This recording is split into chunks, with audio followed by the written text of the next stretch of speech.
Jackie and quiet. No, I'm just making sure. Way to stop a conversation. No, I'm just saving anybody. I wasn't suggesting anything.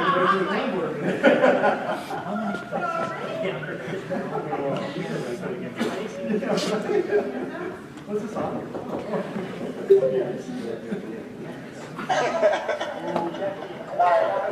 There it is.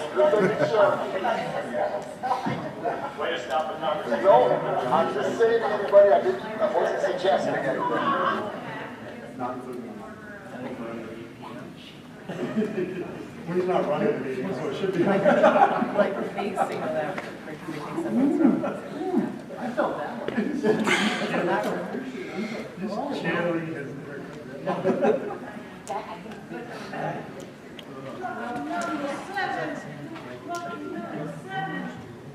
Oh, geez, don't start Okay, now I'm unmuted.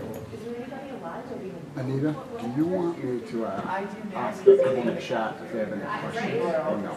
Now I know what it is. After I saw They can't really the comment to dialogue. this if they, It's like, Okay. Yeah. So would you like me to lead them to that through the chat? sure, if they- sure, that if they have comments to make, not questions, because we're not answering questions, but if they have any Right. comments they want to make, they should go to our Okay. login. Will you, I can just pull the link off the Facebook page then, right? Yes, absolutely. hello? I'm well, how are you? I find one person on the internet, so. Oh, thank you. I may have put them back, that's why I need you to call me. So FaceTime me. I may have put them in the wrong bag. I totally think he logged out and logged back in just to Okay, so show me the room. Who cares if you can't hear me? Just show me the room.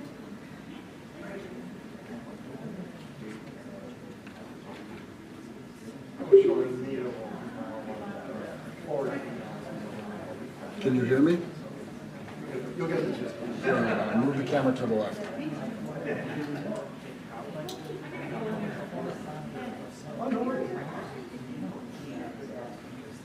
Sean, should I turn the microphone on now? I was gonna give it like 5 minutes. Okay. So that has fresh batteries, that has fresh batteries. Yeah. Oh, that's right, that's gotta get moved.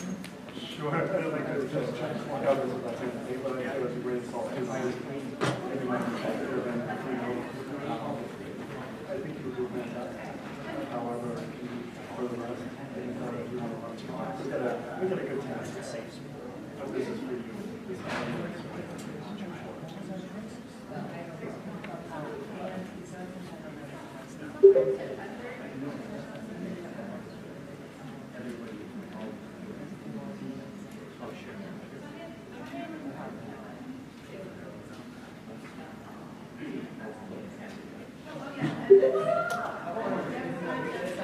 What mic is on for Max? It's not this mic, right? It's the line. Some people can't hear it, they can't hear it.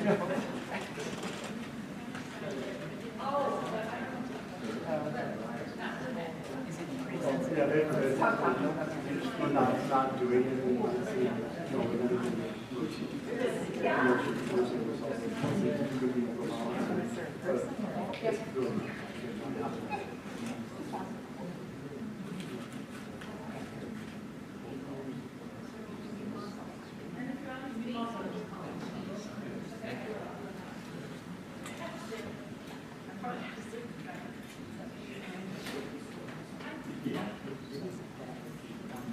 Sounds good. We'll do that.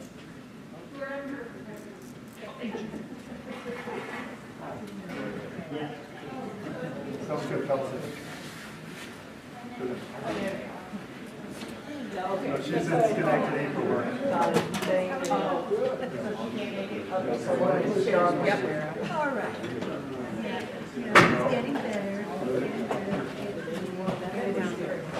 And we could probably, did you get my text? I said enough is enough. Get on. We are.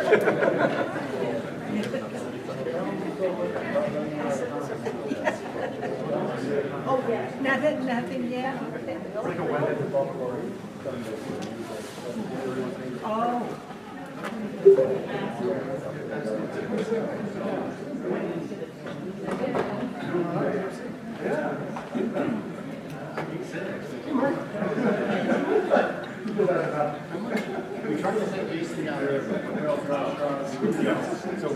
Price got too high. Yeah. We're controlling.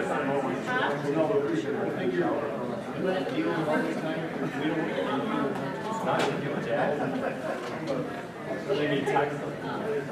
I've even had a phone call. We're keeping conversation. Yeah.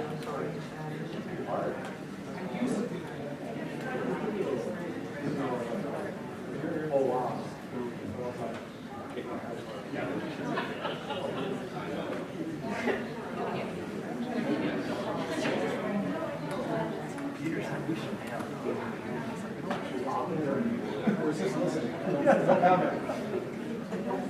Closing word.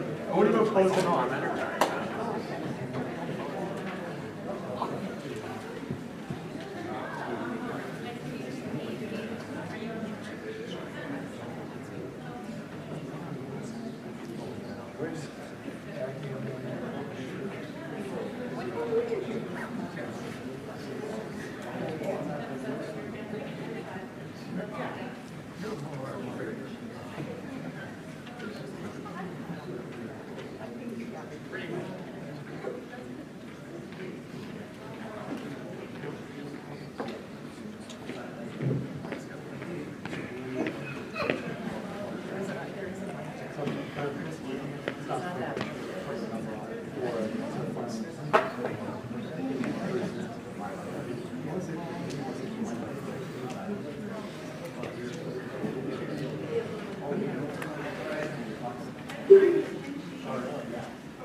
Sounds like an episode.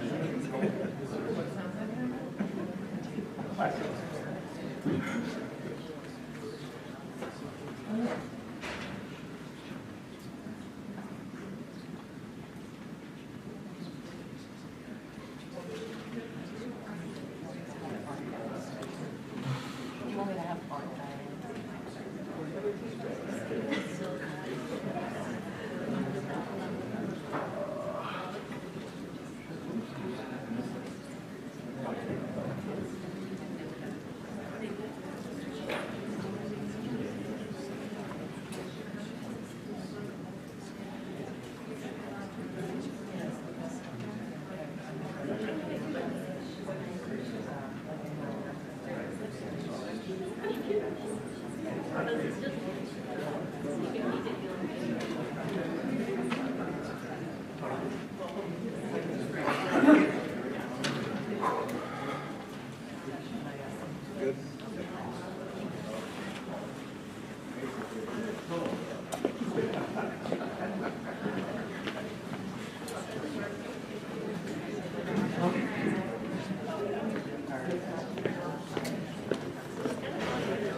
Shawnee, I'm going to get something to drink. You want something? Huh? I'm going to get something out of the soda machine. You want anything? Powerade, anything? Okay.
That's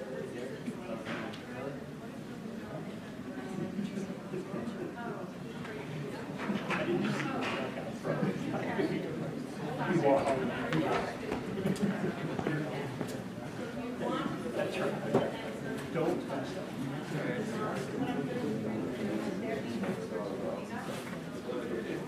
Yeah, they're sitting in the back hallway. Going up Monday. Why not?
You must have settled in here.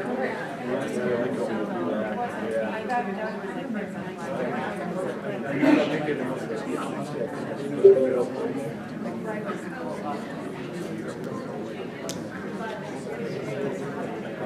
This helps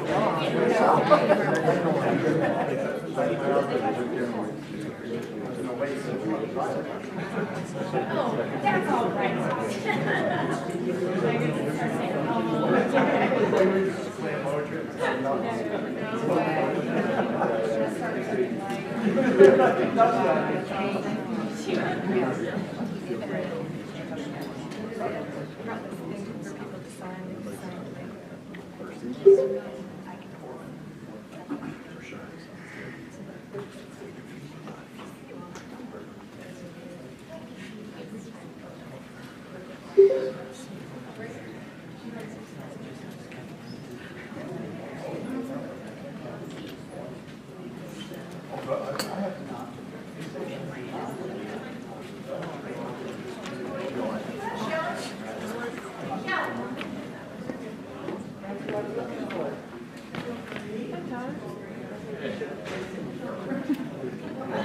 don't know if you ever met in person, but nice to meet you.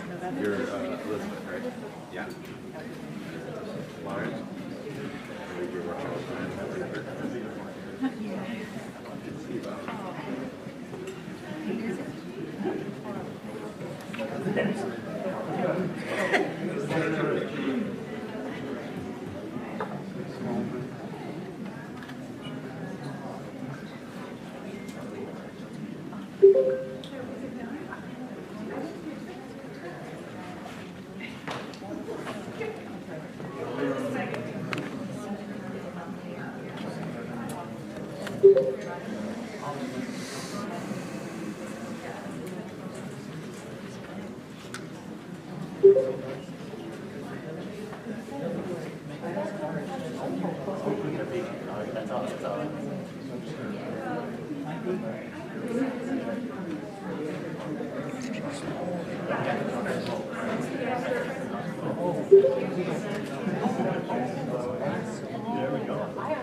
that informal actually?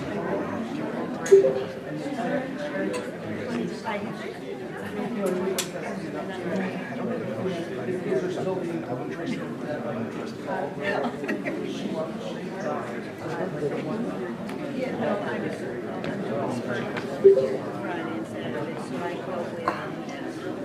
That's where it comes, that's where it comes.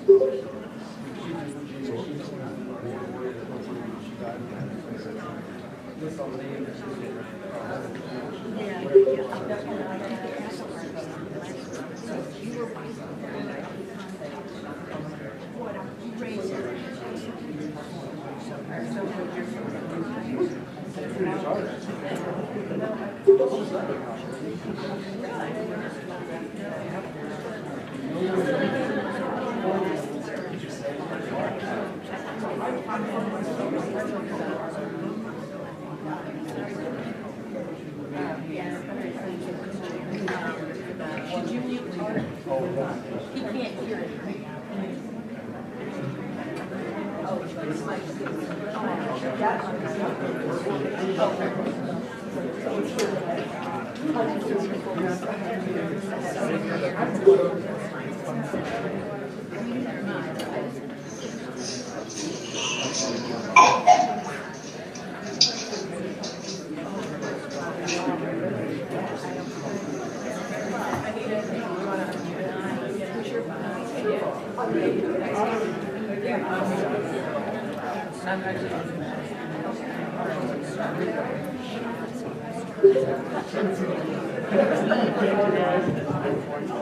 I'm used to being the short girl, so I always sit in the front. Okay.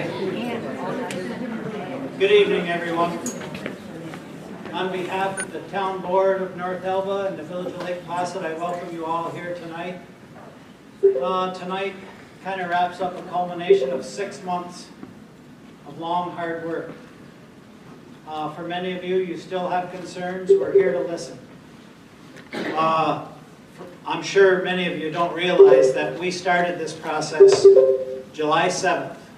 We met 8 times in formal sessions, spent many hours with our building and code enforcement, doing research, trying to protect people on both sides of this fence.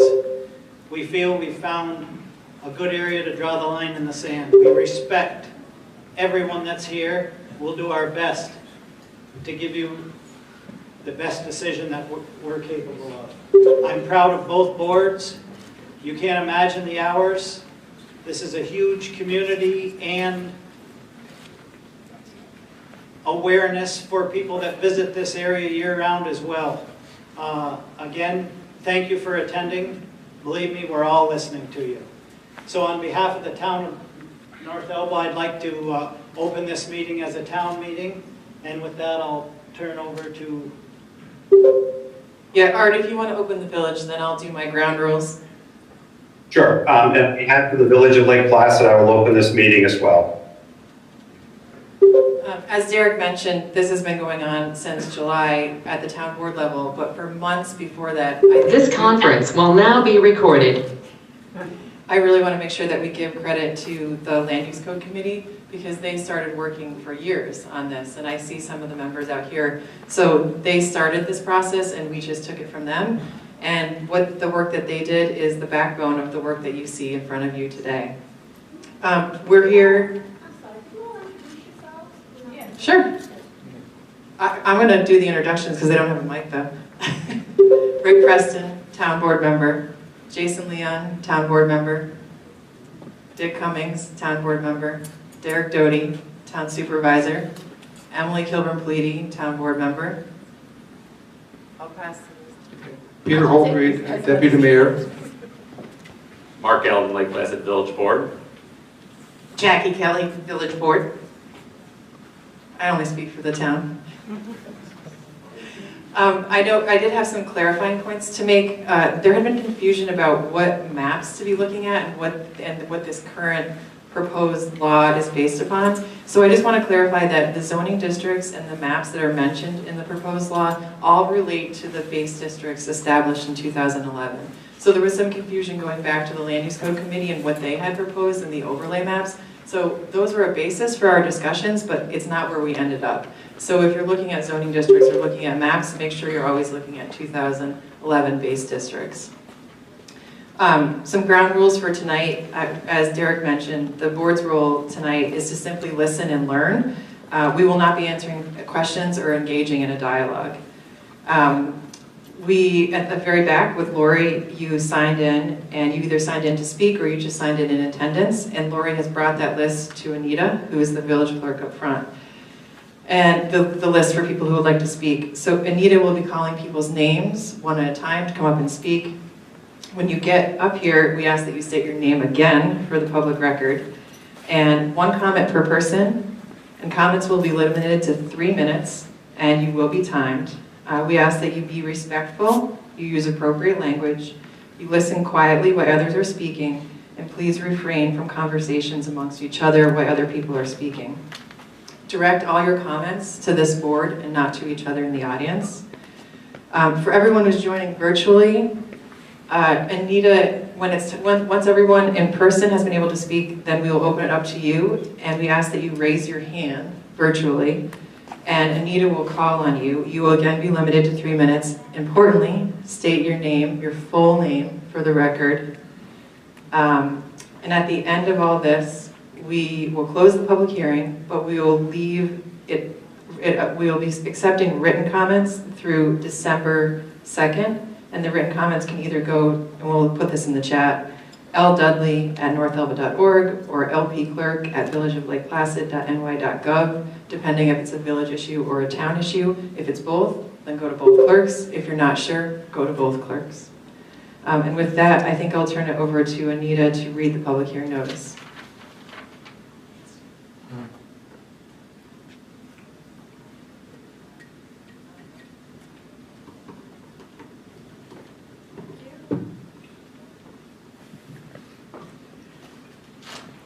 Please take notice that the Town Board of the Town of North Elba and the Village Board of the Village of Lake Placid will hold a public hearing on Tuesday, November 29th, 2022 at 6 p.m. at the Olympic Conference Center, 2634 Main Street, Lake Placid, New York, to consider a local law to amend the Village of Lake Placid, Town of North Elba Land Use Code and to amend the official zoning map.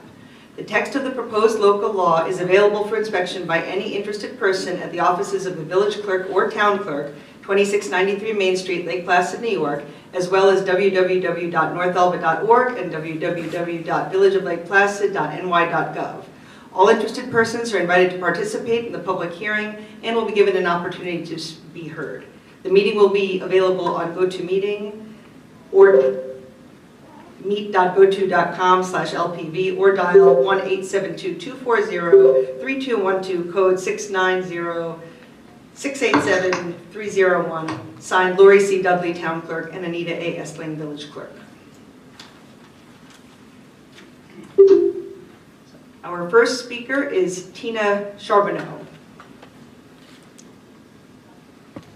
Good evening. My name is Tina Charbonneau, and I'm a resident in Deerwood. And thank you so much for this opportunity to be able to talk to you folks.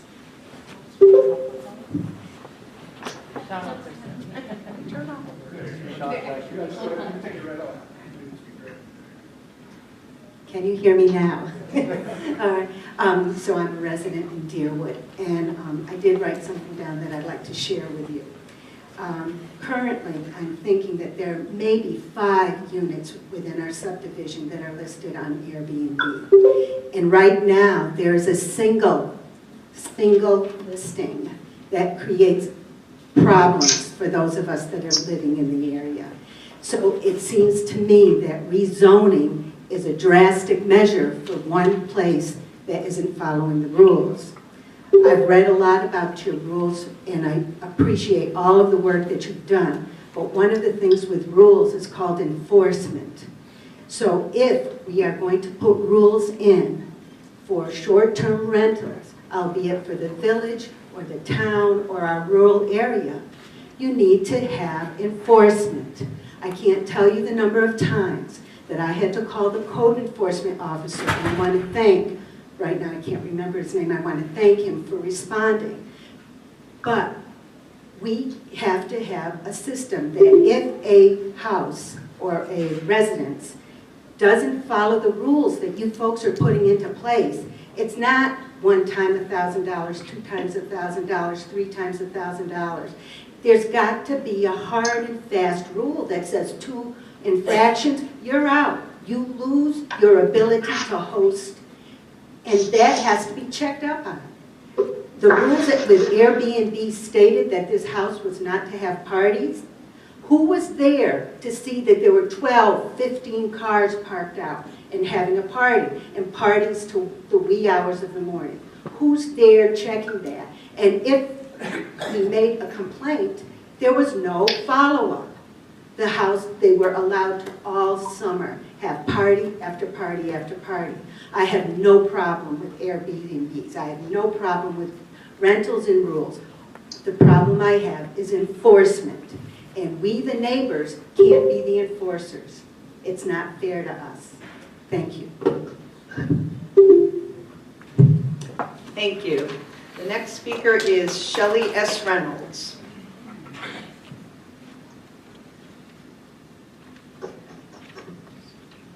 So I think one of the things that I'm hoping that everybody keeps in mind is that there are plenty of hotels and motels in the area. They're owned by people who live in the area, work in the area, send their kids to school in the area. So I don't think we should be looking at this and pretending like there aren't other options than short-term rentals of homes. So the original purpose of all this, you know better than I do, started 6 or 8 years ago to rein in short-term rentals. And it was because, as page 5 of the 28 document states, extensive short-term rentals endanger the residential character of the community. Based on Selection 11.4, lodging short-term rentals, there's no limit on the number of lodging short-term rental permits. There's no limit on the number of days per year, and they do not count in the overall number of short-term rentals. So I do think it's a little bit disingenuous of the board to pretend that we're capping or limiting the number of short-term rentals by passing this 28-page amended document, when really what we're doing is expanding from what it was 8 years ago when all this started and from what it is currently. In every area, you're expanding, not limiting. I would also like somebody to explain, I know you said you're not going to answer questions, but maybe you could answer this one. What was the objective and equitable criteria that you used to determine that Deerwood Quail or Signal Hill should be residential town neighborhoods? Neighborhoods protected from a steady stream of transient strangers coming and going, both human and canine, when neighborhoods like Beach Hill Wilderness Way aren't being considered residential town neighborhoods. Beach Hill Circle and Wilderness Way, they have one very short access road to the whole neighborhood. I live 12 feet, my front step is 12 feet from my neighbor's front step, who are short-term rentals. It drastically changes the character of a neighborhood to have a steady stream of strangers coming and going. So I'd like to know criteria. Is it objective? Is it applied equitably across the board in each of the residential areas? Because the final maps, which by the way were very difficult to find, they are on the town site, they are not on the village site. The legend is not correct on the main portion of the town site. I had to call Darcy, is that the right name? She was very helpful. She had me click into kind of a whole different area to find the map with the correct legend. Village residential was not labeled on the main page map, so maybe an oversight, maybe something you could take care of. Your 3 minutes are up. Thank you.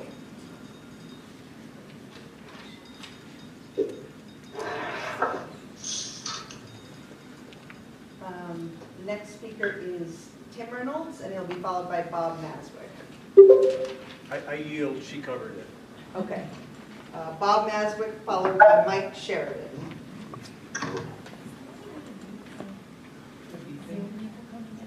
Good evening, my name is Bob Maswick. Hey Bob, could you hold on for 1 second? And is there a way to mute the beeping in and out of people? Thank you. The system sounds.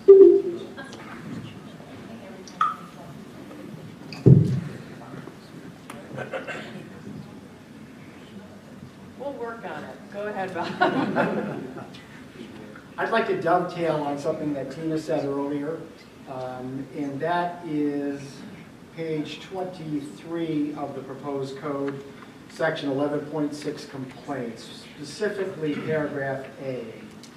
And I will read you the first line there. The complaining party may contact the law enforcement agency or the designated short-term rental complaint online portal.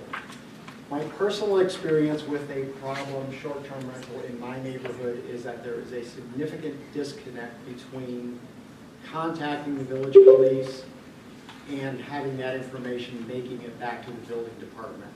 It just doesn't seem to get there. Even when I make it a point to say to the police officer, this is a short-term rental permit complaint, it never gets back to the building department. I don't think it's appropriate to have language codifying that in this proposed code, but there certainly needs to be some kind of procedure, and that procedure needs to be shared with the village residents. Thank you.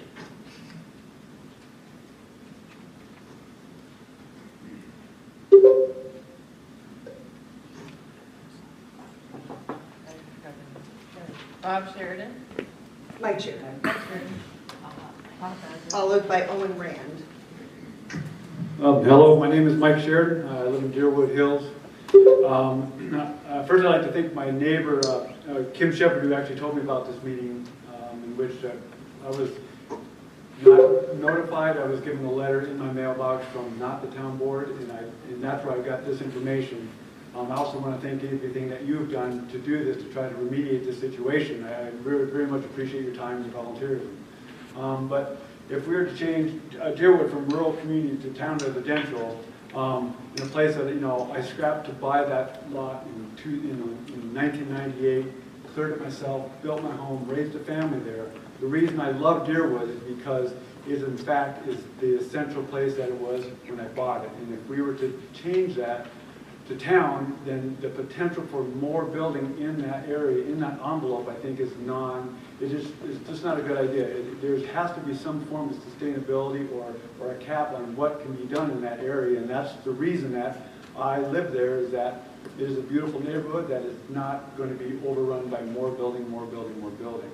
It's not a fact of not in my backyard, but I just feel that from what I've seen, like for instance, two of the presenters before me talked about the ordinance of which it talks about noise problems. And when I read that, I couldn't read it all. It was 3 pages and a bunch of amendments and things.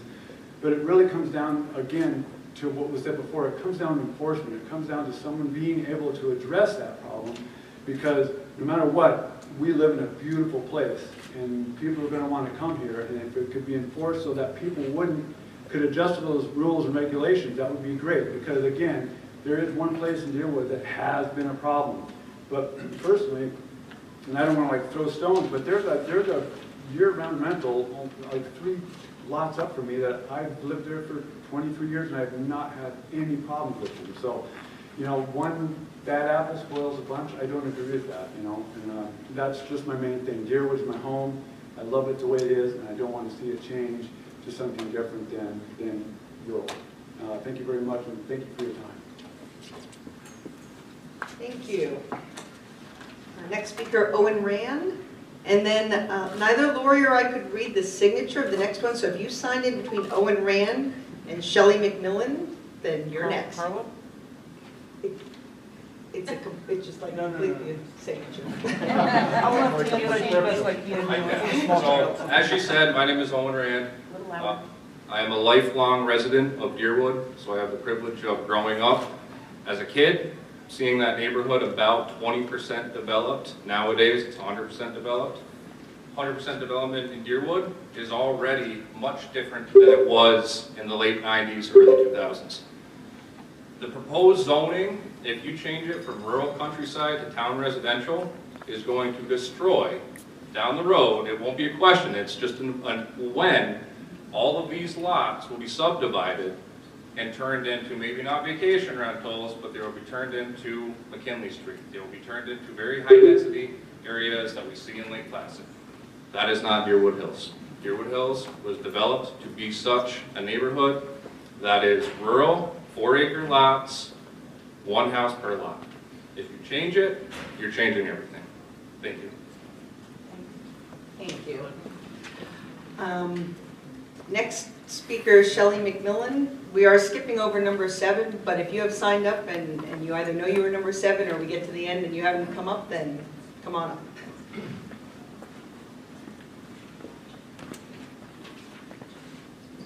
Hello, my name is Sue Ellen McMillan.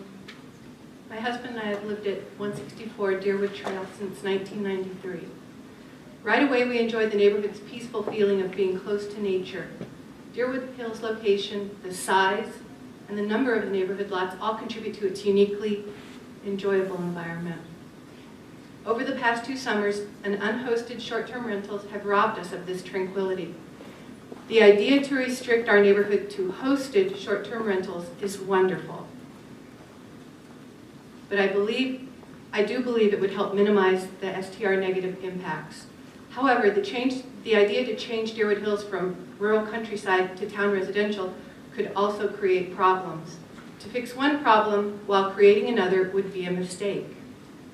If you have the ability to change our neighborhood's district, then I believe you also have the power to cap the number of building permit rights to our existing numbers.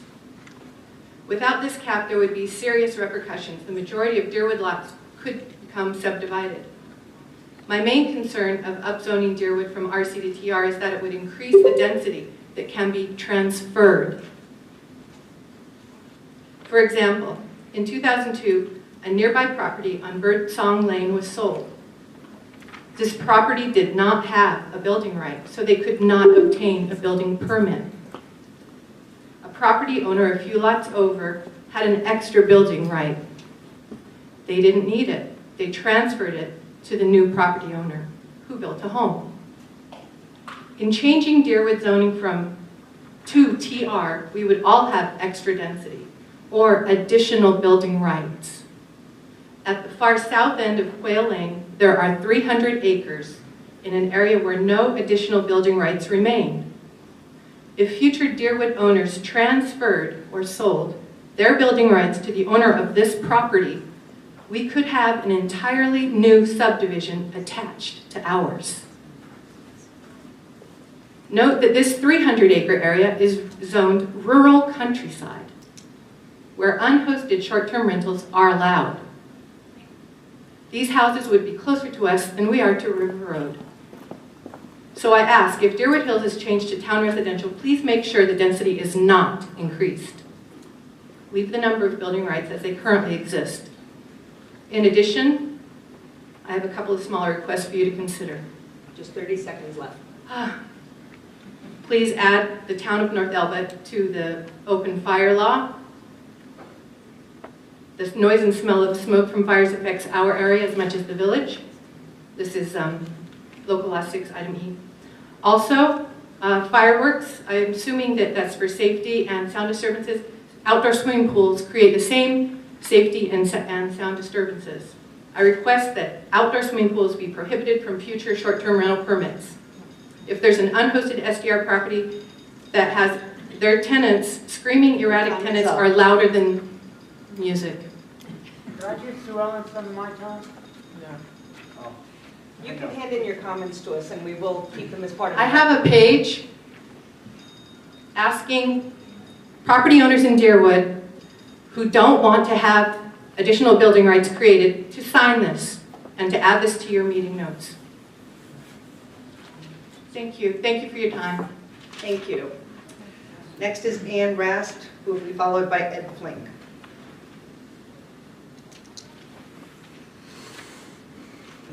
Hi, my name I moved to Deerwood Hills in 2001 as a career person here who no longer can hold a career because this town has changed so much and there are no more careers in this town except jails, hospitals, and teaching, and we're losing those as well. I could not even afford my place now if I wanted to. The town has changed drastically, and I bought that land for the very purpose of not living in suburbia like I grew up. I do not want people a half an acre from me, and think that it would be a mistake to change the zoning because you're only going to get more houses. And your letter, which I don't know the mysterious person who wrote it, but I want to thank them for writing it because it wasn't signed, or else we would not have known about this occasion, which is very grateful of you. But the letter is very confusing, even with 2 college degrees. Even to all my neighbors who I asked, we each had different understandings of what was going on. So in my understanding, if you add more homes by increasing the number of homes that can be put per lot, you're increasing the number of potential Airbnbs, unless somehow you're capping that, which wasn't clear to me, because people could move in there full-time and rent those houses as well. So you've now drastically increased the problem.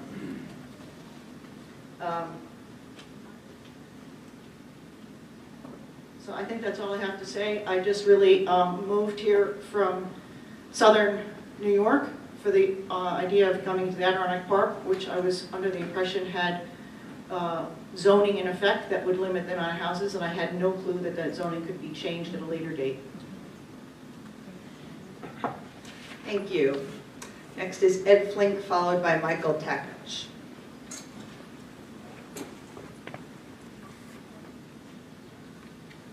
Hello. Thanks to Sue Ellen to making me aware of this. I wasn't paying attention. Speak into the mic. Ed Flink, I like the idea of not having unhosted short-term rentals near Deerwood where we live, and it's now our sole residence. I don't understand why you need to change the zoning and the lot density size. It's just going to create more people in an area that all of us like it for its rural nature. It's nice the density it is as far as the lot size. There's got to be a different way to skin the cat without changing the lot size and the zoning there. In addition, if I'm not mistaken, there's no sanitary sewers out there. So how are you going to have all of these houses which are going to need septic tanks and leach fields? And I can tell you, having just put in another one last year at our place, that I don't think there'd be the capacity on those smaller lots. Bottom line, good motivation, no unhosted, but don't change the zoning, and there's got to be a way to do that. Thank you. Thank you. Next, Michael Takach, followed by Sean Donovan.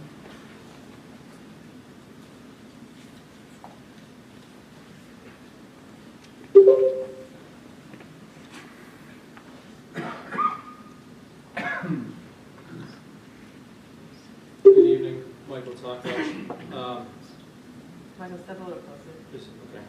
I feel like poking your face. So Michael Takach.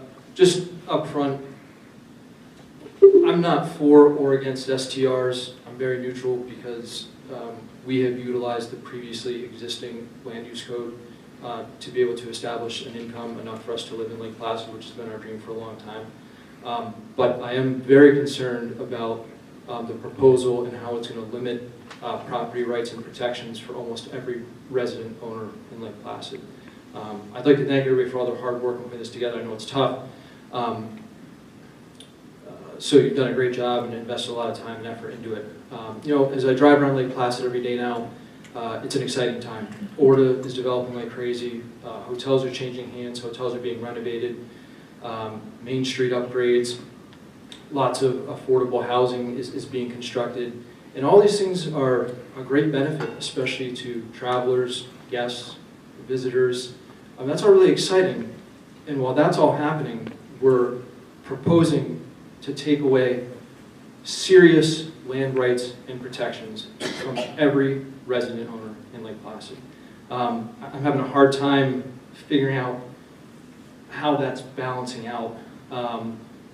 whether you're for STRs or against STRs really isn't germane, I don't think, to the conversation. The proposal is strictly eliminating land use rights from everybody. Everybody is being affected, whether you're an STR owner, an STR opponent, it doesn't matter. You're being negatively impacted by this proposal. The upfront conversation was there was 800 STRs and there was an explosion. Then it turned out there were 400. Now the latest number is 200 or maybe 250. So we're going to all give up some rights and protections because there's potentially 250 properties that could cause a problem. I think maybe, and I'm hearing the same from the Deerwood folks, that the cure in this case may be a little bit worse than the disease. We're all going to give up something in order to protect ourselves against a potential problem from 250 out of the 7,000 or some odd properties that we have in town. And I hope the boards have also considered the long-term tax revenue ramifications. When you take away people's property rights, you limit their property value. And we've had stated concerns about school enrollment, low-income housing, etc. And all of those things will be negatively impacted when our property values go down because the tax revenue goes down. So I hope we can keep working to find a proposal that doesn't limit everybody's property rights. Thank you. Thank you. Next, Sean Donovan, followed by Tom Broderick. Well, Tom can go. Mine was addressed earlier. Thank you. Next, Tom Broderick, followed by Peter Rowland.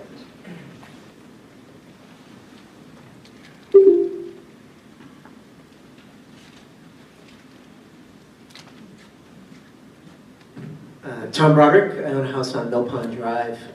Thank you all. Is there anything harder to deal with than people's homes, right? Whether they live in them or whether they use their bundle of rights as a homeowner to rent it long-term or short-term. I can't imagine how complex this has been. I've looked at some of your meetings and I know that you're trying earnestly to fix this. There is a Journal of Urban Economics study on short-term rentals in the housing market. It looked at Los Angeles and looked at 18 of 88 counties that did restrictive measures like you're talking about. There were 4 takeaways. First, they do work. It does convert short-term rentals to long-term rentals, so it does have an impact in that way. The exception being in tourist neighborhoods and towns where tourism is really big. They had the largest impact on the residents and home values, etc. So the big takeaway was in areas where they restricted short-term rentals, property values themselves dropped by 11%. Listing values dropped by 30%. And more importantly, the people most impacted were locals who use short-term rentals or rentals in general to subsidize their income so they could stay where they were.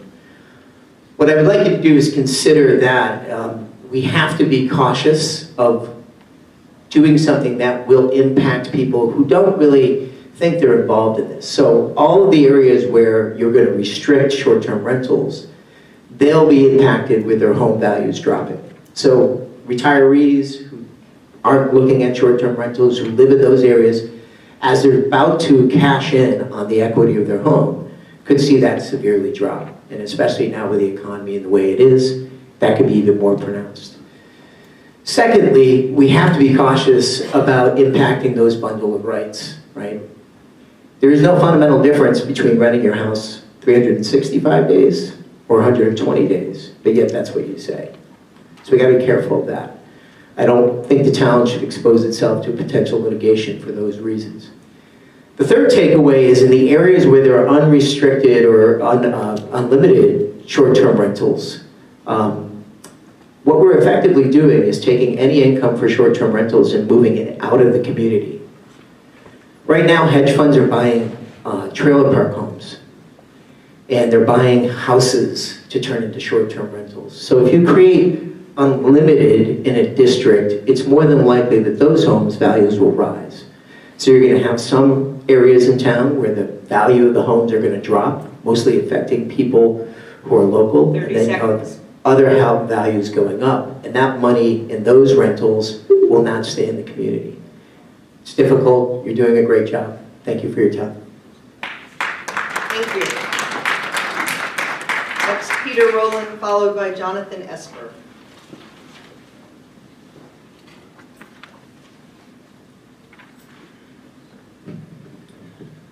For the record, my name is Peter Rowland. I live at 127 Hillcrest Avenue.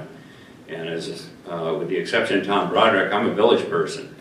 Not to be confused with the village people, but lots of people from Deerwood here. I too would like to thank you for continuing the work on this issue, and especially the land use code people. I know how hard they worked on that, and this is difficult. And nearly every municipality in the country is struggling with this. The land use code regulations that were adopted in 2020 were a necessary first step. Those regulations dealt mainly with health, safety, parking, and nuisance issues, and now is the time to codify where STRs should or should not be permitted. As a resort community, we have always had a relationship with seasonal homeowners and visitors. Local people have also rented out rooms or their whole houses for periods of time in order to afford taxes and upkeep on their properties.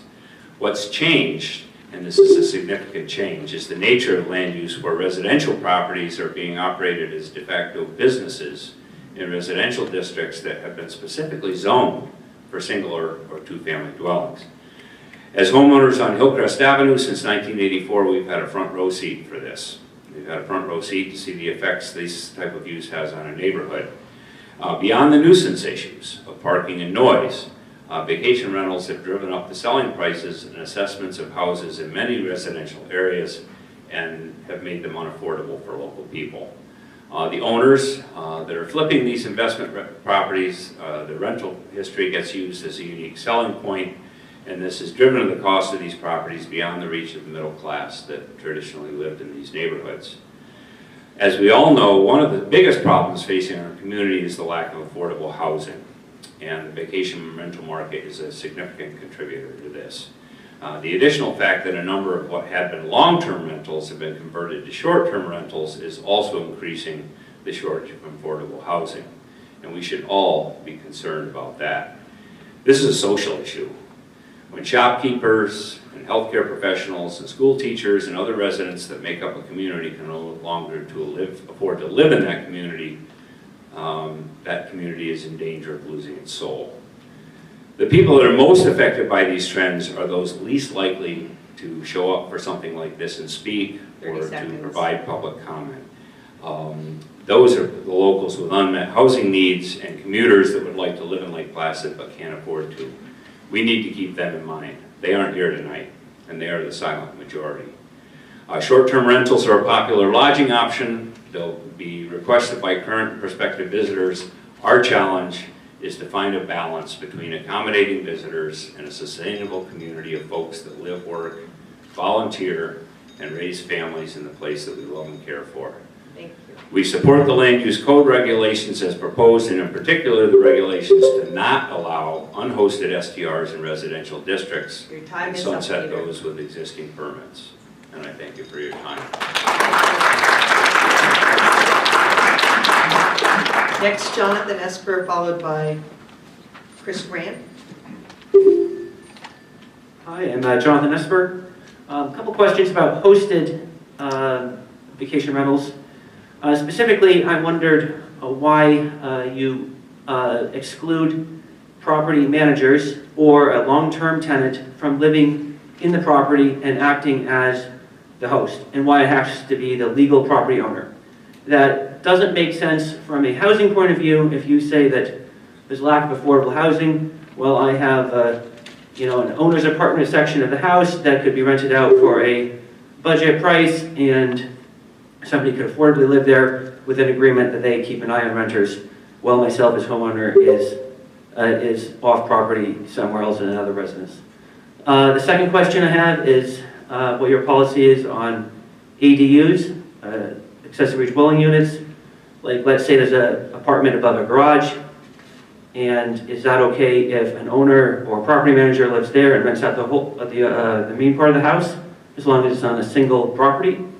Or if the owner has to live in the same structure, like the same heated shell of a structure.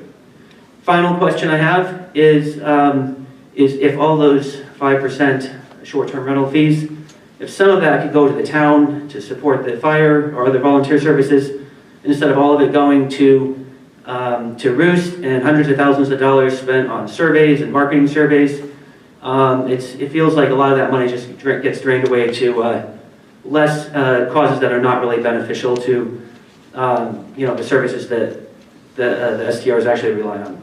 So I wish there was a better correlation. Thank you. Thank you.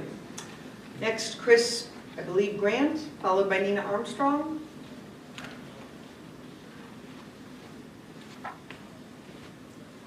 Hello, Chris Grant here, and thank you first off for all of your service.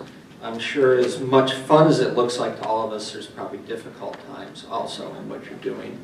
I'm going to go off on a slight tangent here that first off, I'd like to say that short-term rentals is what brought me to the community back in 2001. The house that I bought was a short-term rental house, and we were able to afford it, and we utilized it for about 5 years before I moved my family here in 2006, and it was the only opportunity that I had, certainly, to come to the town, and we still do rent it out on occasion. I see a much bigger problem with short-term rentals and, of course, lack of affordable housing.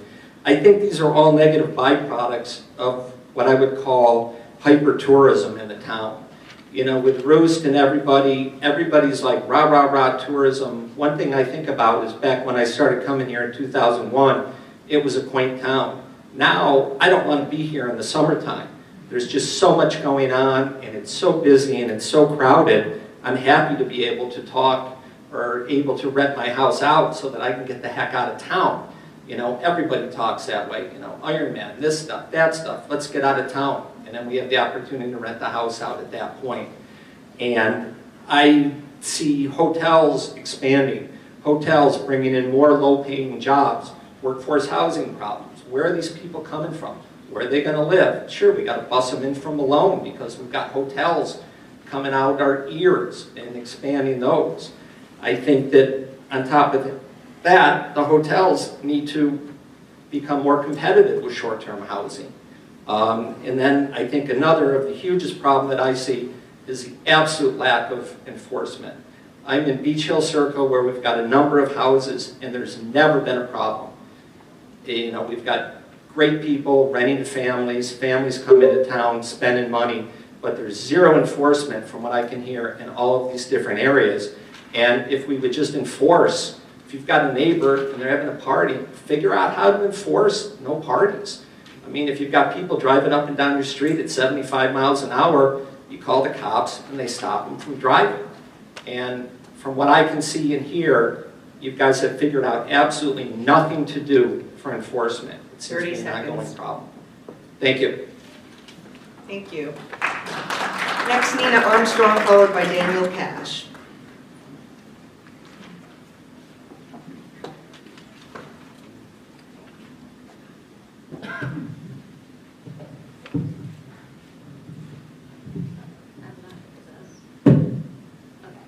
Hi, I'm Nina, and I live in the Hillcrest neighborhood. I first want to thank all my Deerwood community members for coming out and speaking. Unhosted short-term rentals do not belong in the residential neighborhoods or the rural countryside. I was lucky to grow up in Lake Placid, attend school here, and graduate among a class of 60 students. Since being back in town after college, I've learned that classes struggle to reach 30 students, and sports teams have had to combine with neighboring towns. We are losing our community, which is the heart of Lake Placid. I'm currently an active member of the community, working and volunteering for multiple organizations, and it is my goal after attending medical school to move back to Lake Placid to live here and work here full-time. This current proposal doesn't do much to restore the community, and what I mean by community includes welcoming newcomers to live here, work here, and put their children in school here full-time. The village proposal is better than the town's. It recognizes that short-term rentals do not belong in residential neighborhoods, but I'd urge the village to reconsider lifetime permits. The town proposal, with the expansion of unhosted short-term rentals, I fear will only further erode the backbone of the community. I feel it is unfair to cap hosted rentals as they are our full-time neighbors. Thank you for allowing me this time. Thank you. Next, Daniel Cash, followed by Jay Rand.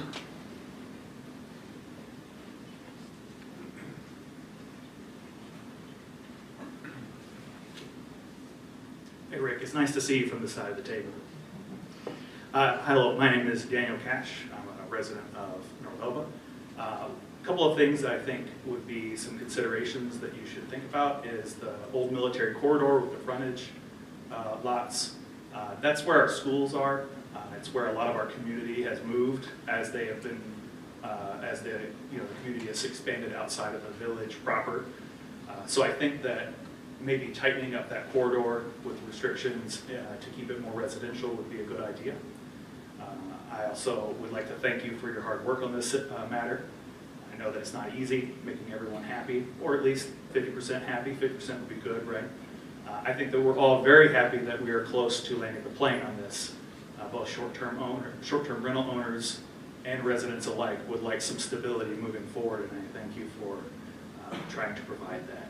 I do think, too, one consideration, and I did read it a lot. I'm not real good with the legal documents, so if it's in there, I apologize for being redundant, but I think capping the total number of permits issued for unhosted short-term rentals would be good, and base that on our housing stock. That way, when we do expand our housing stock, we can accommodate more short-term rentals, but we don't allow those short-term rentals to take over a larger percentage than we're comfortable with in regards to keeping our communities whole. Thank you very much for your time and your service to our community. Thank you. And next is Jay Rand.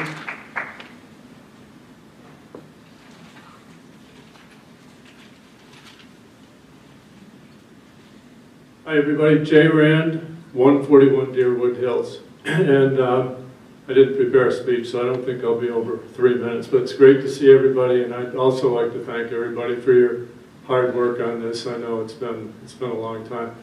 I'm here basically, I got a letter from someone that just explained that Deerwood Hills is possibly going to have its designation change from rural countryside to town residential. And I can't understand why we would consider doing that. I've been there for 45 years. Once in a while we hear someone that we have a little bit of noise up there, but it's really been controlled by Officer Mike Orticelli and his crew. And first of all, I guess the concern from hosted to unhosted or vice versa is basically so that if anybody, they'd have to be there for 184 days and have permanent residency, correct? And if you divide that land up, which it seems like if it's reduced to 5/10 of an acre versus 1 acre, first of all, I think I heard this before. I think that from Mr. Flink that there would be possibly problems with septic and water, and I think everybody up there has had that problem, and it's just unheard of to try and reduce 5/10 down to 5/10 of an acre where people could subdivide their land. Ultimately, I've also heard that through the APA there's a covenant that the land can't be divided. So I really don't see the sense of why it would be changed. So as a 45-year resident, I would just like to say I hope it stays rural countryside, because I just can't see the reason or rationale why it would be changed. So that's all I have to say, and thank you again for all your hard work. Thank you. Jane was the last name on my list, except for the one person whose name we couldn't decide. I'm left-handed, I'm sorry. Okay, please step up and state your name. Carlo Canova. I'm really out of my comfort zone right now. This is not my place, but I'm here really because of Deerwood Hills, which is where I live and my family and my community. And I don't understand what has changed that would initiate a change for what has been set forth. It seems like everything is maintained. There's still farms that you drive into. The community's the same. So what is different that makes you want to change it? It doesn't make any sense. The most frustrating part, I guess, is that I know 6 of you here, and all we have are questions, and you can't answer them. So that doesn't do anything for us. Derek, it sounded like you've already made the decision. It sounded like you're just going to listen and take it into consideration, but no one's going to answer our questions, our concerns. And that's really upsetting. Dick, I was your neighbor for a long, long time. You know the work I put in to that house I lived at. And I just went there yesterday. It's not going well. It doesn't look good to me at all. I mean, it's stacked on top of stacks there. They're sandwiched in. If that's going to happen at Deerwood, that's a disaster. And I don't know what the plans are, but it doesn't look good to me. So I hope you guys make some right calls. Thank you. That is the end of my in-person list. If anyone wants to raise their hand electronically, we can... One more person. Oh, one more person. Hold that thought, but you can start raising your hands electronically if you would like to speak after this person. I don't have a mic, but can you just also let them know that the chat is not being recorded, so if they comment in the chat, it's not a public comment. Okay. I did ask that person Okay. to... Karen Delaney. Karen, thank you, Karen. Thank you. Karen, move up to the microphone. Yes, thank Mostly you. for these guys. Yeah. Oh, hello. Just want to thank everybody listening and here and on our great panel here for helping to keep, like Trump said, not make Lake Placid great again, or keep it great. And this is such a big national issue. But one thing I don't quite understand is the hosted versus unhosted. And I don't know if you have to live there, or some of that's going to be a little bit tricky to enforce, I think. But I think it's a great idea. Or can it just be residents? Can residents have any, if somebody lives on the street, and these are just ideas that I'm thinking, that they maybe should be able to get a house on the street and be able to rent it. I don't know. I don't know if that can be the case. Or a business. Does a business mean that you can host it? It might not be right in your business, but it might be right next door or up above. Is that enough? If you own the business and you rent an apartment up above, right? But you don't live there, is that hosted? These are just things that I'm thinking of. But I do agree it does have to be, we have to stop people from buying up all the available property. And I do get frustrated when I read real estate listings, and you hardly see any now about saying good for a family home. They say great potential for rentals. And I think that mentality has to stop. And what is this? I don't know if there could be different levels. Can there sometimes be a seasonal short-term rental permit? I know some people that leave for the winter and then they come here. And I mean, you know, they only come for the summer and want to rent it all winter, be it long-term or short-term. If that could be a different category, or maybe a little less than $1,000, and is there really a talk of it going up in price? Because I know this, from what the little I've read, it's on the upper price range, $1,000, or I know there's different levels, I forget right now. But anyway, let's see, whatever idea that I had. Oh, I hadn't heard it yet, but somebody told me there was something interesting on NCPR just yesterday about Old Forge. 30 seconds left. But I didn't get a chance to. I was working and hiking, didn't get a chance to listen to it. But thank you, and I hope it works out great for everybody involved. Thank you. Thank you, Karen. So I see one person with their hand physically raised. Cheryl is the name. If you could also share your last name, please. Cheryl, you can speak. Yeah, sure. My name is Cheryl Grevich. I just have a short note that I wrote. I currently have a permit and own a property in the Whiteface Club Resort. and I'm part of an affiliation agreement. I understand I will have unlimited rentals, which makes me very happy, but as far as transfer of title of ownership, either transferring it to my son or sale, the new owner can buy into the affiliation agreement, but will be put on a wait list for a permit, and this could take years. So I propose affiliated properties at the Whiteface Club be treated the same, as HOA properties and not subject to a wait list. And that's it, thank you. Thank you. I see Tina Law has her hand raised. If you could go ahead, let me unmute you, and then you can go ahead. Okay. Okay, great. Can you hear me? Is that Tina? Yes. Yes, we can hear you. Thank you. Okay, great. This is Tina Law. I'm here with Elaine Mooney. We are homeowners of 71 Quail Lane in Deerwood Hills. We've owned it for the last 18 years. We are not residents of Lake Placid as of yet. We do want to spend a lot more time. I grew up in the area. Looking forward to coming back and spending time.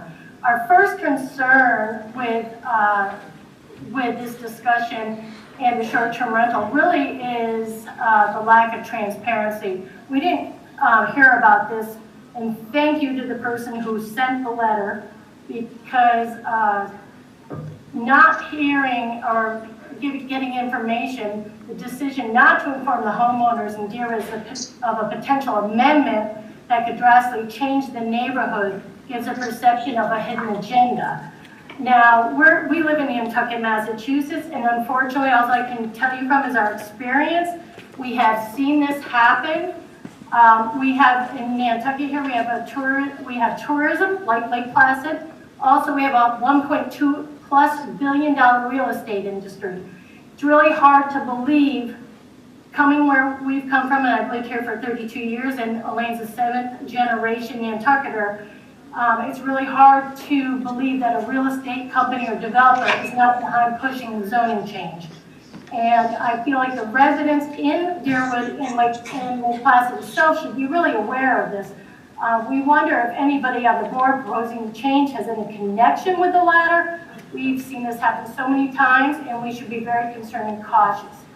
Our second concern is the increase in buildable lots. And I can only, again, tell you from our experience, in the 1990s, we were told here on Nantucket there were not going to be any more buildable lots. Of course, there were properties that opened up because of family inheritance, but the majority of the lots were created by changing zoning laws. And the result was this: an increase of density of houses, noise, of excessive building and landscaping, an increase in traffic. Another area besides Deerwood Hills to think about traffic is River Road, one of the biggest training roads I've ever seen in my life. There was a strain on resources such as water and septic. You have a loss of privacy, a loss of neighborhoods, and a loss of community. We have witnessed that even with the increase of buildable lots here in Nantucket, it did not mean locals were getting housing. Just the opposite. Locals were and still are being priced out of this area, and it's happening in Lake Placid right now. Houses built provide rental income from the homeowner. However, the majority of lots are going to be purchased by out-of-state residents or downstate residents. 30 seconds. This is what's happening, and it'd be devastating to Deerwood Hills. So we would like it noted that, Nantucket and Lake Placid, Deerwood Hills is not exactly the same, but we're both tourist areas. And we also have a huge real estate industry happening. And Lake Placid is just about 25 years behind what we've already been experiencing. We've already been through this, and now we have big corporations buying residential homes. We would like it noted that we're against any change to zoning Deerwood Hills.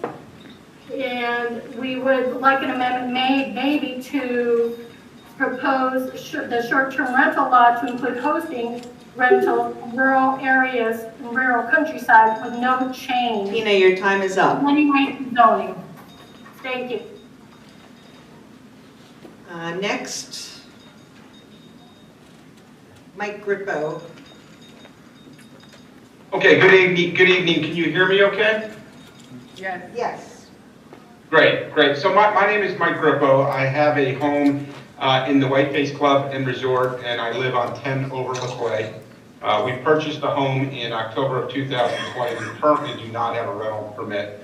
So I did appreciate the opportunity to ask a quick question for your consideration. It's really kind of a follow-up from Cheryl's prior question, who's also a resident of the Whiteface Club. So as you're probably aware, the Whiteface Club and Resort, I believe, is an affiliated property. It's not a formal homeowners association. And I'm sure you're also aware that the Whiteface Club is almost entirely comprised of second homeowners. It really is an ideal location for unhosted short-term rentals for a variety of reasons that I'm not going to go into.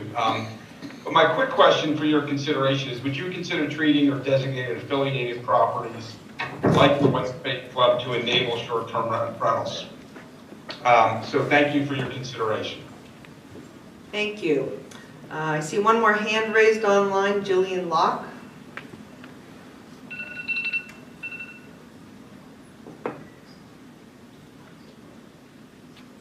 Hi, good evening, everyone. Can you hear me? Yes, we can. Great. So first, I just want to thank the board. Both boards I know have worked very hard over the course of, some for years with the Landing Code Committee as well. And I just commend you all for the efforts that have been made. But why I'm here tonight speaking is to discuss specifically hosted rentals. And basically, I'm posing to the board to reconsider the premise of a wait list for hosted rental permits in both the village and in residential areas of Lake Placid. I'm in my 20s, and by the grace of God, I was able to purchase a home up on Averyville this past July, and I'm so proud of it. The home that I purchased is classified as a 215, so it's a single-family home with an accessory dwelling, which is a full apartment. And for me to be able to afford this home, rentals would make a huge difference. There's no way in hiding that short-term rentals do provide income to the homeowners. And hosted rental permits are really a small piece of the pie that full-time residents get to have in this shared space of STRs in our community. The thought, quite frankly, of having to be on a wait list has kept me up many nights because it would be a different set of circumstances for me if I was told that I wasn't able to rent short-term. And for those that pose, okay, well, you know what, you can be the solution to long-term rentals in our community, I just want to say I have a full-time job and I am not in a position to be a full-time landlord. Shorter duration stays are incredibly appealing to a young person like myself who is able to, at this point in time, stay in my apartment and hopefully one day be able to change that set of circumstances. But as of now, my only point for the board is to potentially reconsider the thought of a wait list for hosted rental permits in our community. Thank you all. I appreciate all your times, and I look forward to seeing your take on all of our comments in the coming days and weeks. Thank you. One more online hand, Jeffrey Ward. Yes, hi, good evening, everybody. My name is Jeffrey Ward. I have a property on in Deerwood Hills. Let me just say, I thank the board for their work. I know there's a lot of moving parts to what you guys are doing up there. However, I as a homeowner, a property owner there, I knew nothing about the proposal of changing the zoning. I'm very much against changing the zoning. We bought and built on our property there. We have a beautiful house. The aesthetic value is just, it's priceless. I have great concerns and questions of why you would be changing that zoning. I think it's exactly that. It's a rural countryside. That's why we all live there, and that's what we enjoy about it. I don't think there's a necessity to change that at all. And I would think that is subdividing buildable lots. Once again, you're going to start to detract from the area, the reason that a lot of us purchased our properties there. And purchasing the property there, as it is already a rural countryside property, zoned area, when you buy a property in that kind of area, you're not looking for that zoning to be changed if at all possible. And once again, I think all the residents in Deerwood Hills at least, I don't know if we were all notified about all of this. I was only notified by a neighbor, and that's why I couldn't be there in person. But I thank the opportunity, I thank you all for that opportunity to be heard. And once again, I would implore you to reconsider that zoning change. I don't think there's a need for the zoning change. That's my great concern here.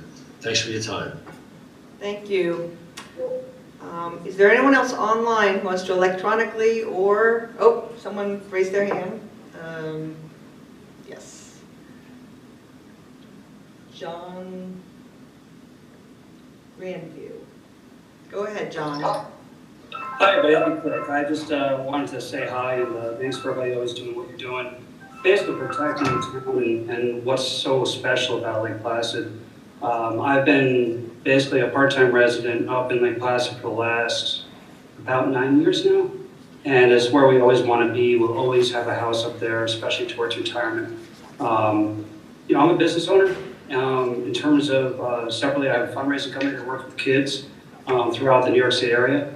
But one thing I could never do was take a vacant house that had been sitting for 12 years and needed about $100,000 of renovations when I thought it'd be 50, because contractors are coming and going out of town and really kind of, you know, got through the ringer with a lot of contractors.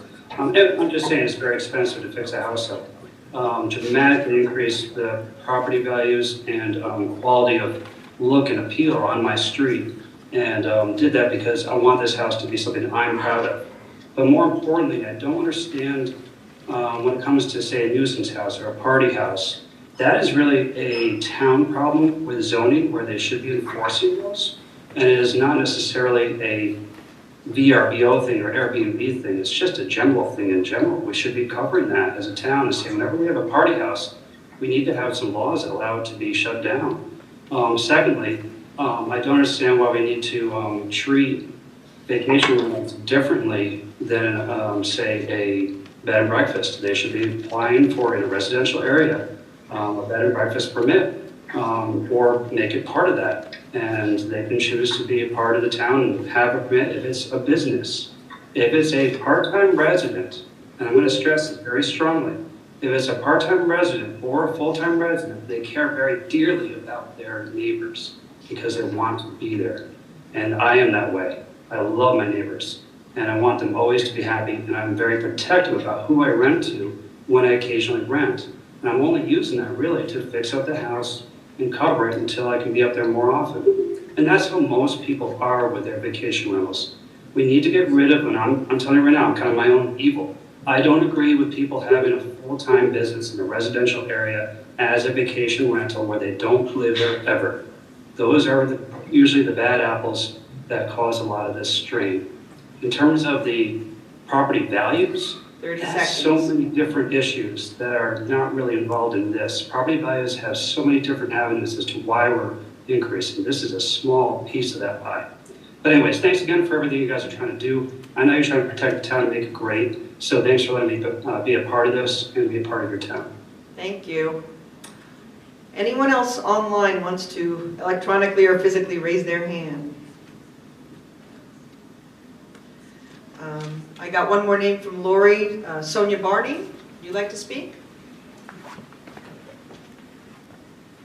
Hi, I'm Sonia Barney, and I just would like the board to maybe reconsider capping hosted Airbnbs. I think like if you're a resident and you live here and you have a hosted Airbnb, you're going to be protective of your property and you're going to care about your neighbors. And I think that it is a way for us to have income coming in that helps generate us to be able to live and afford and live here. And I think that's fair to all residents who live in Lake Placid. And I don't think you should have to be on a wait list because truthfully you'll never get, I mean, people will keep their Airbnbs forever. So a wait list is pretty much meaning you're off the grid. You don't get to have your opportunity to bring that income in. So I guess I just wish you'd reconsider that. I do have one more electronic hand raised, JM. You could speak if you please give us your full name. Jen McGrody. Thank you. Thank you for your time. The boards have been generous and kind with their time and expertise, and I thank you for all of that. I had a consideration, I support the enforcement side of things, but that alone doesn't help increase the full-time population there and invite more people to stay. And part of, I would suggest using the fees for is incentives to bring people in to live full-time. Other communities do this and give chunks of money, grants for moving into the locations, and it helps support growing the communities. You may have read about some of these efforts. Portugal does it. Small communities in North Carolina do it. They provide tens of thousands of dollars to people to move into their community, and I would love to see some of the fees collected going towards increasing the local population to help long-term. Thank you. Thank you. I was given one more in-person name. Tim Reynolds has reconsidered and will be speaking. Hi, Tim Reynolds, North Elba resident. I was mentioned earlier that the zoning map being used is from 2011. And as you know, there was the Land Use Code Committee, all the work that they did, and the maps, the surveys, and the maps that were created from that. It seems like there's a big disconnect with what that committee recommended and what has taken place with how the different areas where STRs can and can't be. It seems like there's a big disconnect there. And it's unfortunate tonight that we can't just talk about that. Maybe there's a reason why that was done, but I'd just like to point out, it seems like there's a big disconnect between the efforts of that group and the maps that were created versus the zoning area and what's being designated as STRs in those different areas. Thank you. Thank you for your work. Looks like one more online. KM, if you could state your full name, please. Yeah, so this is Kayla Morganti. My husband and I purchased a very small plot of land right in the village last year, and we're looking to build something on it. And we are following up with a gentleman that said, we plan to live there for a certain portion of the year, but probably not what would constitute a hosted long-term rental.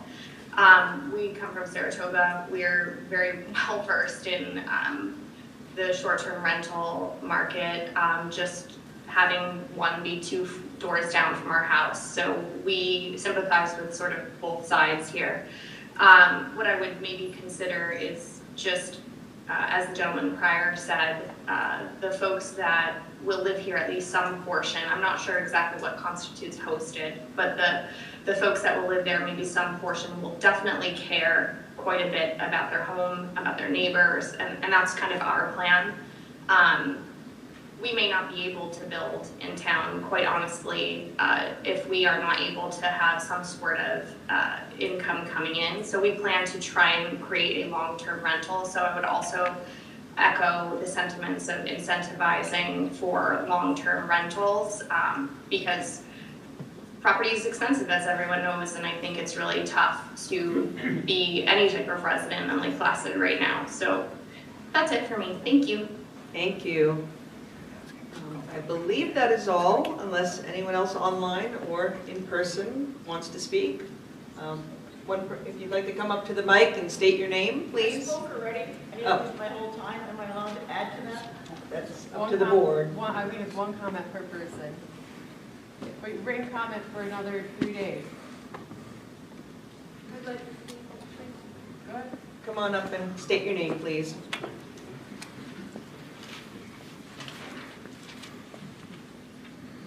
I'm Bronwyn Seal. I've lived in Deerwood. I'm the grandma of Deerwood, I guess.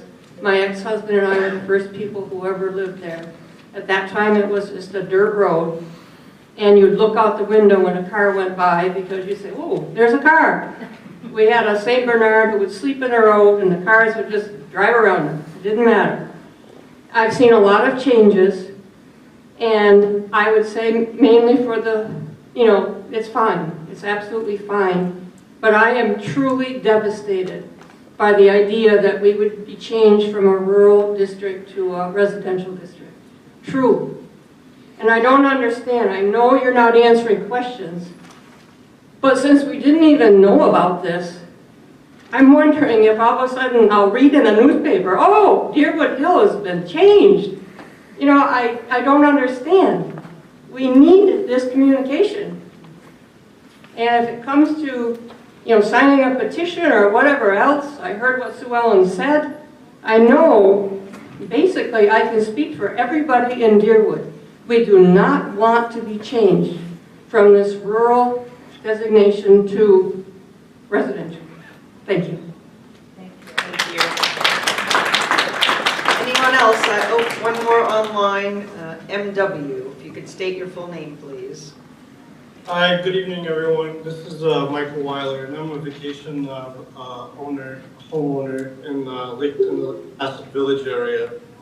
And one of the things I do want to kind of call out and ask the board to kind of potentially reconsider on some of these points. And before I do that, first of all, I want to thank you all for all the hard work that you guys have been putting into this. I know that there's no simple answer to all of this, but one of the first things that I want to make sure that you guys may potentially reconsider is in terms of ownership, right? As a vacation rental, as a vacation homeowner, I want to be able to pass down my home to my kids, right?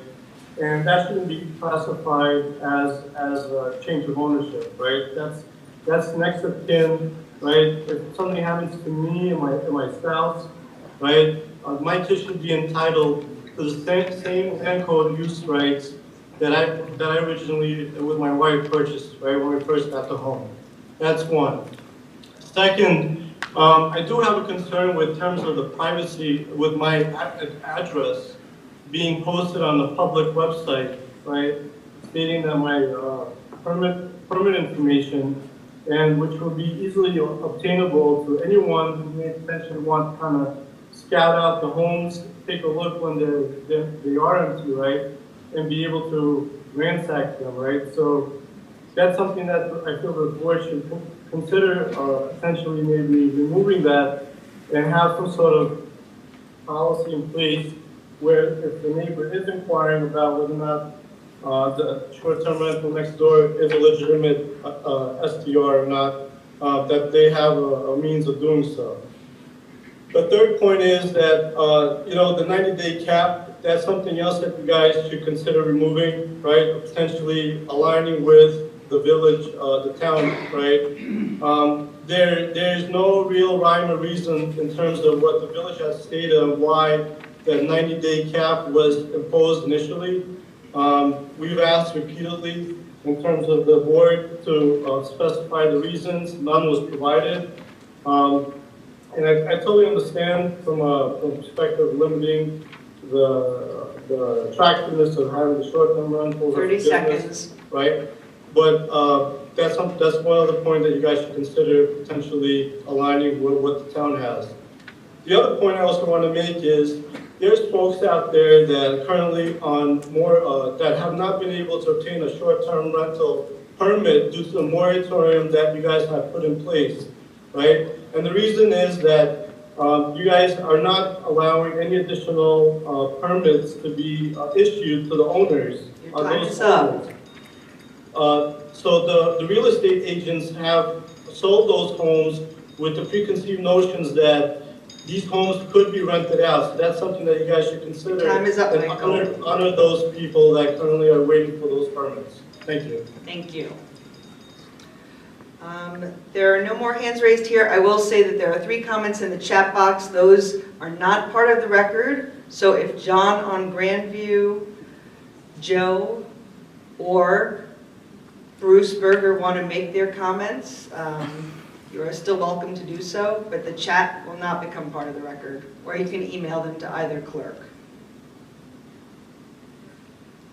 Is there anyone else present here who wants to speak? Anyone online? I think we may be done for the evening then. Derek? Thank you, everyone. Listen, I know there's a lot of misgivings on our not responding. This is the format that public hearings always go by. Don't think we didn't hear you tonight. We will be addressing the Deerwood Hills issue. Right down the list. I've recorded everyone that's responded. Is everything set in stone? No. That's why we're having this session. Please have some confidence in us. We've spent numerous hours to try to work both sides of the fence. We'll continue to do that. So thank you everyone for coming here tonight, and work with us. We'll work with you. The public hearing will be, this public hearing will be closed, but comments will be accepted until Friday, the end of business day, December 2nd.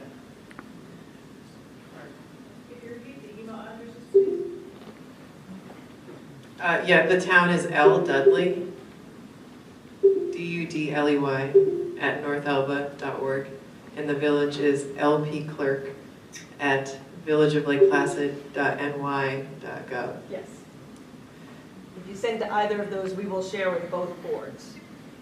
And Art just needs to close the public hearing or have closing comments as well. Yeah, thank you, Emily. Before I do that, I'd just like to thank everybody for coming out. It's really great when we get to see the public, hear the public. It shows that you care. Once again, thank you. And on behalf of the village, I will close the public hearing on our part.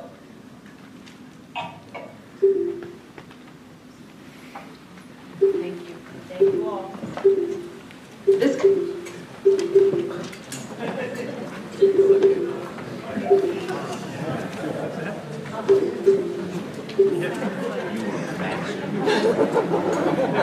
Thank you.